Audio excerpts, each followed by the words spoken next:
So, we always say we don't publish poetry, and for the most part, we don't. But every now and again, an author will pull us out of our comfort zone, and well, they say that's where the magic happens.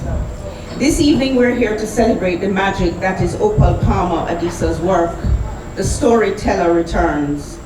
From the readings and the conversation with Annie Paul, who so graciously stepped in when Kwame advised that he wouldn't be able to make it after all. So from the readings and the conversation, you will experience that magic for yourselves. We all have a story to tell, and in this work, Opal's voice tells the story of so many of us, of women as migrants from and back to home, and of home itself. Writing in the Journal of Black Studies in 1978, Guyanese writer Jan Carew stated, and I quote, "The Caribbean writer today is a creature balanced between limbo and nothingness, exile abroad and homelessness at home, between the people on the one hand and the Creole and the colonizer on the other. Exile can be voluntary, or it can be imposed by stress of circumstances. It can be a punishment or a pleasure.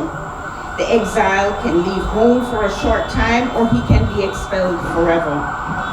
The colonizing zeal of the European made indigenous peoples exiles in their own countries. The Caribbean writer, by going abroad, is in fact searching for an end to exile," end quote. For our part, as publishers, we're pleased to now offer a space to our writers who no longer have to seek exile. We're happy to offer choice to quell that homelessness at home.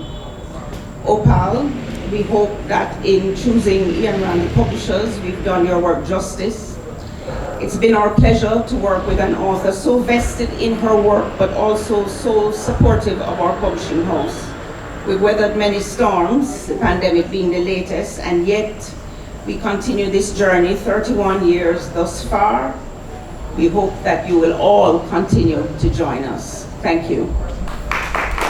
Memories Lie by Opal Palmer Adisa. Home is a lie. Memory subverts everything. Historians are trustworthy.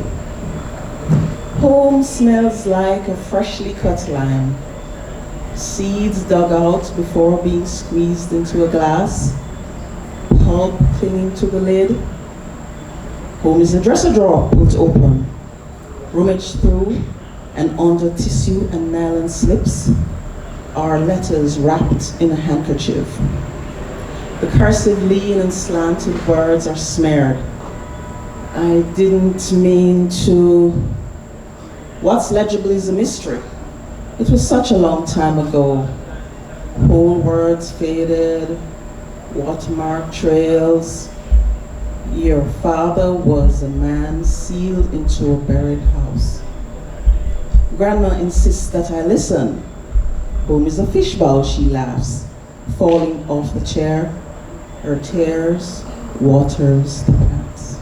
So the next reading is going to be on page 68, so turn to page 68, and we're going to have Ruth Howard. She'll be reading Sorting.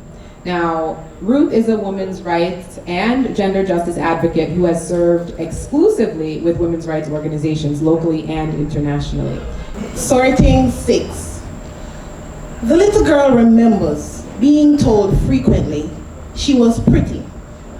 Once, while in Trelawney, an elderly woman hugged her to her sweaty bosom, then declared, "What a handsome little gal. She handsome can done."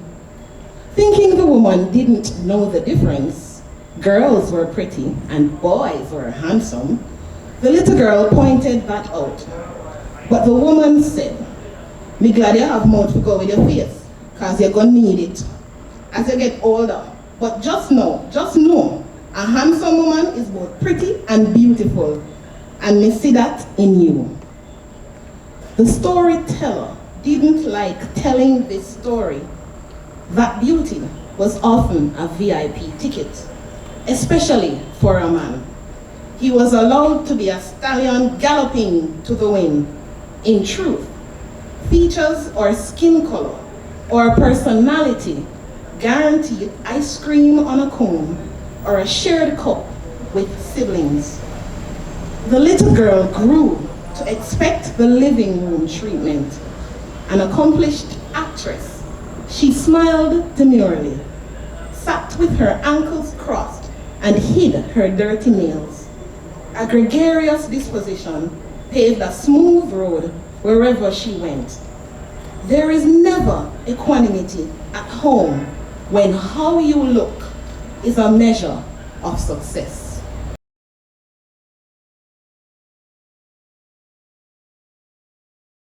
So coming home presents some challenges. There are things that happen at a different speed in North America and in California where I lived.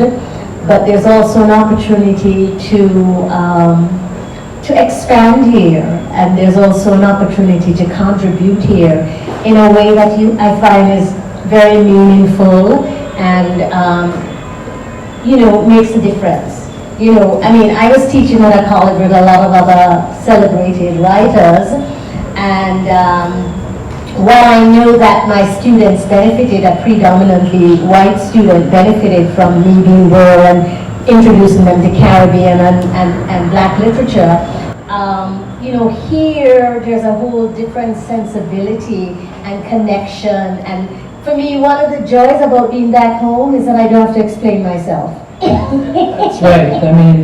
That is something I've heard people say very often, especially those who teach in the foreign academy, that they're so tired of every time they write something about where they're from and then they have to explain almost every other word.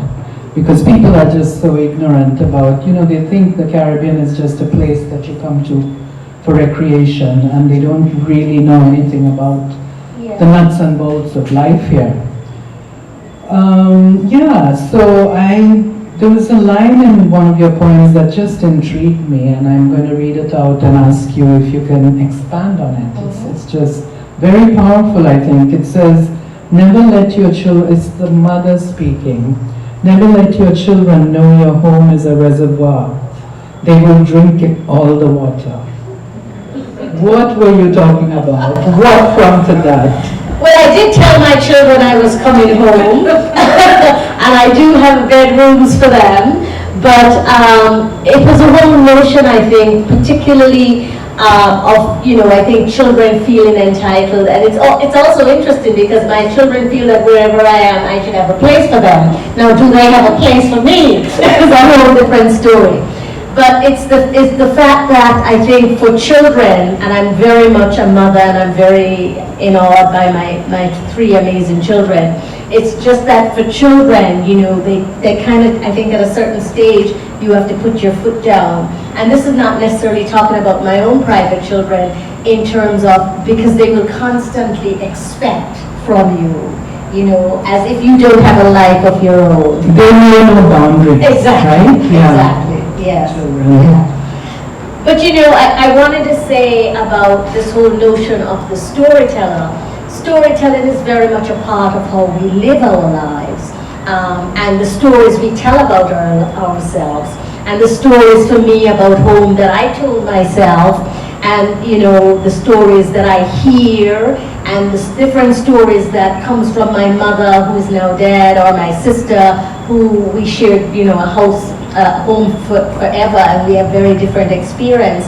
So partly what I wanted to do in this collection was to explore storytelling from multiple voices, which is what the collection offers, but also to have the storyteller function as the griot, the historian, the cultural purveyor, the one who keeps the history and the lineage together. And I also think that's really important in Jamaica because we're still very much an oral tradition, and I don't think sometimes we value what we have, the kind of common day, everyday wisdom that happens in the society, and we tend to discard things. We haven't learned yet enough about archiving And so I wanted the storyteller to serve as a kind of archivist of our story, our oral stories, and so that we could see them and see the value in them. Yeah, no, that makes sense, absolutely. And it is true that Jamaican society is very orally oriented. You just have to listen to the radio talk shows every day, right? Which I am addicted to, actually, from the get-go. Anyway, here's another line that I'd like you to maybe expand on if you can, or talk about. If you told the line, home can be a sanctuary. Yeah. And I know what you mean, but tell us more, please. I was always, I think the nice term I had as a little girl was, I was a tomboy, and we won't even get into the gender dynamics about that. But precocious was also a term. And, in every home there is its rules and its laws, and in home, as in a Jamaican society, there are rules and laws about what is acceptable and what is not acceptable. And I find that a lot of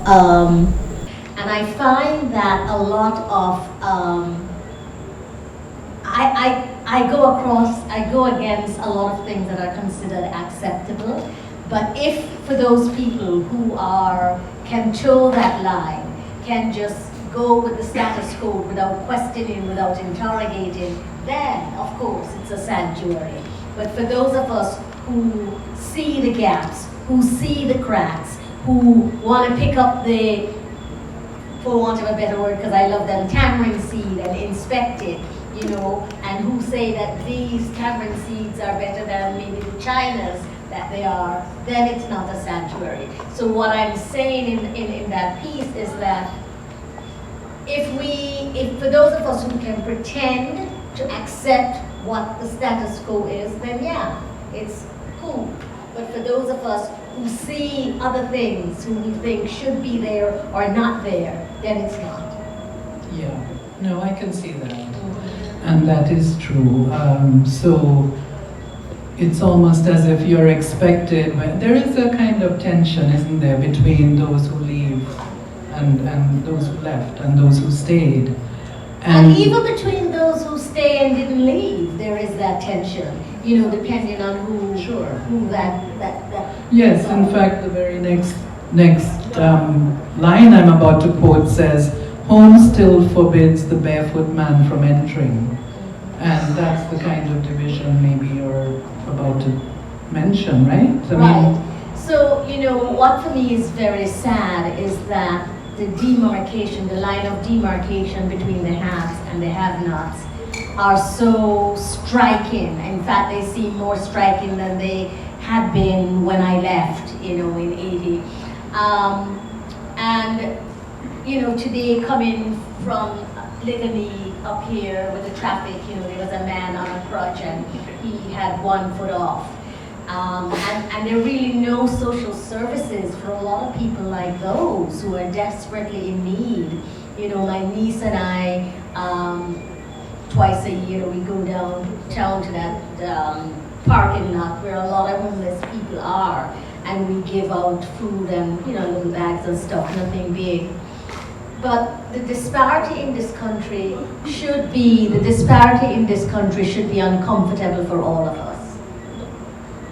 And I want to say that again.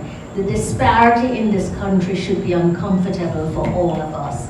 Now, I'm privileged, I know that, I've never wanted for anything really, and I enjoy a good life, but it doesn't mean that I'm not mindful of those who don't have, and there's so many who don't have, and it's not just because of COVID and the pandemic, it's because of the way in which the society has been developing. And I believe a lot of the crime and the unrest that we have in this society is based on that disparity, and we have to fill that gap. So that's a serious concern of mine, which also has gender implication, gender-based violence. Another little girl was raped yesterday in school, and left partially, almost for dead. I mean, these are very serious things which implicates all of us. And the poems attempt to, not in any, hopefully I don't think didactic way, but the poems touch on these things because these things acutely impact me and impact how I go about my life living in Jamaica. Yeah, absolutely. Now, did I hear you say that you left in 1980? Yeah, for school, yeah. Because that was a momentous year. So you were here during the 70s? I was here during the 70s, definitely. Wow. And those were important, formative, political, and social years. Were you politically involved at all? Or? I would say that I was. Really? Yes. Party politics? Well, this is going to take us to a whole different way. I felt at that time that what was happening was attempting to bring more equality for a wide cross-section of Jamaicans. I was very much involved in the Jamal Each One Teach One program, which I think needs to be revitalized because so many people are not reading. So yeah, I mean, I think everything we do is political. It all depends on how we want to define it. I think, so yeah, I would say that yes, I was definitely here and definitely I had a little radio program and was doing poetry and featured people like Micah Smith and Orlando Wong and those kinds of stuff. So I was very much here and very much involved in a movement to include and embrace Jamaicans. Okay, great. So your street cred goes back a long way. Yeah. Yes, it's not new. Yes. So another thing that struck me was when you're talking about the returnees, and there was a line about don't bring your foreign justice, or don't expect your foreign justice to work here. Right. And it just reminds me of this Jamaican saying, "Who send call you?" Right? Like when you come back. And it's an interesting thing, and it's kind of like a contradiction, because on the one hand, some Jamaicans really still very much foreign oriented, and there's some things foreign they want, but there's certain political or social or economic foreign things that they don't want, Like I get into deep discussions because I'm really surprised at how many Jamaicans are for the death penalty and I'm not for the death penalty. And so, it's your foreign ways. And it's like, no, it's my Jamaican justice way. And I understand that they're criminals, and I understand that there's crime, and I understand that people are afraid and frightened. But that doesn't mean that we throw out our humanity. So it's this back and forth that happens between people when they want to dismiss you, always because you're of your foreign ways. But the other things that of you that is probably equally as foreign that they like, then it's okay. That's right, yes. In fact, you do have a line that says, we only want them foreign pension to keep the budget going. About returnees, right? And this is very true, because it just is such a coincidence being asked to do the conversation with you because Kwame couldn't come. Just because and then when I got the book and realized what it was about, I just felt like I had been hit on the head with serendipity, because I happen to be working on a talk that I have to give next month at Smith, and the subject it's called Cowards, Quislings and Hirelings, Writing in and Out of the Caribbean.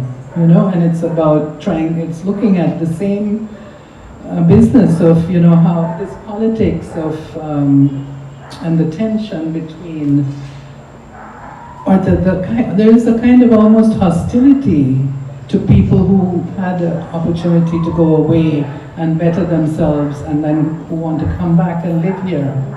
So and I was thinking, and that's what I'm trying to write about.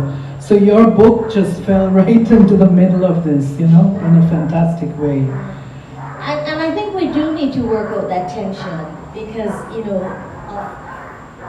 yes, And for many, it is that you got to go and you got to have privilege and all of those kinds of things. And again, I understand that and I don't take that for granted.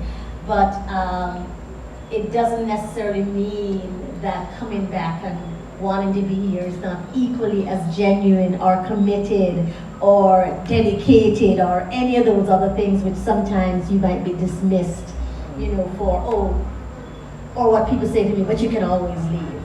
You know, Right. and I say, well, I want to die here, and I mean that very deeply and very committedly. Yeah. In fact, the Roman poet Horace wrote in the 6th century saying they change their skies, but not their souls who run across the sea. You know, and there's a lot of truth to that. But it's that territorial behavior, you know, and negotiation that goes on. Something else I wanted to ask you about in a different vein. I remember about more than 20 years ago, Colin Channel gave a talk at Carifesta in which he sort of dismissed the idea that Caribbean writers are in exile when they go abroad, right? Because in his opinion, it's not as if anyone here is being persecuted and therefore has to live abroad. Most people are not, I mean, they choose to go abroad or they get an opportunity and go abroad. And he said it's no different from my fellow country people who go away on farm work. It's a kind of intellectual farm work is how he put it. How would you respond to that? It's true that, you know, we're not coming from countries where we're persecuted, and oftentimes we leave for opportunity. I left for education, and then that turned into other kinds of opportunities that I didn't necessarily think I would have here. And it's true that I never considered myself exiled, and perhaps that was because I came home. My mother was here, and I came home here. My children who were born here consider themselves Jamaican. And in fact, I think they're probably more Jamaican than anything else. And I never considered myself exiled like the London poets and that. And in fact, I've studied and I've taught that body of work. So I don't know how to term it. I don't know if I have a definition for it, but I certainly never felt exiled from Jamaica. Right. Mm-hmm. Yeah, so is there anything else you'd like to say, or you know, I don't know whether we've exceeded the time that was allotted. How are we for time, Isis? We're good? I think we're good, but maybe we can get to some reading. Okay, Yeah. So thank you very much. Thank you, Annie. I really Opal. appreciate you stepping in for Kwame. I enjoyed it. Thank you. Thank and you. thanks for your book. Thanks. Thanks to the audience. The storyteller hummed a soliloquy. She knew the listeners of their stories came for healing and guidance, or simply because they had nowhere else to go. And although doctors sometimes prescribed pills that did not quiet the chatter of the audience conversing inside their heads. Every story has an owner, the storyteller belched. Some homes silence requires, the silence of a doorknob, the silence of the house before it was ever occupied, before someone turned it into a home. The little girl crawled into the hammock with the storyteller that was slung under the ackee tree. They were wrapped in the COVID pandemic and contemplating the meaning of home and returning to return. Have they returned? Or were they still returning? Trying to return to what was no longer. What were warped memories? What was a longing for what really never was? Having at last returned, the little girl retrieved that part of herself that she had been missing for so many years. The storyteller sequestered the little girl's returning, kneaded it into a dumpling, then flung it into the sky. A rainbow for all returnees returning. Wheel and come again, mid home.